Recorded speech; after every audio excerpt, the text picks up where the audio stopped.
চারটি বাসারি নৌকা ঐতিহ্যবাহী নৌকা বাইচ চলছে। হবিগঞ্জ থেকে ছেড়ে কালিকাপুর পর্যন্ত যাবে। চারটি নৌকা এর আগে চলে গেছে এবং সেই চারটা থেকে একটা জয়ী হবে এবং এইখানে আবার আরও চারটি নৌকা যাচ্ছে। এই চারটা থেকে একটা জয়ী হবে।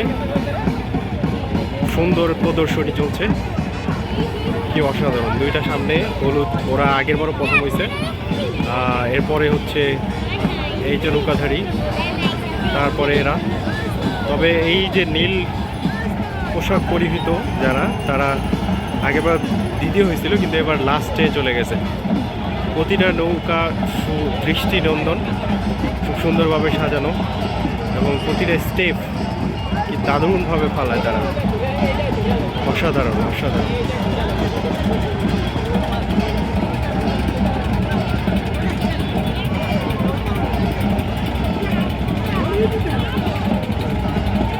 নদীর ওয়েপার হওয়াতে এবার থেকে দেখতে একটু বেগ পেতে হচ্ছে।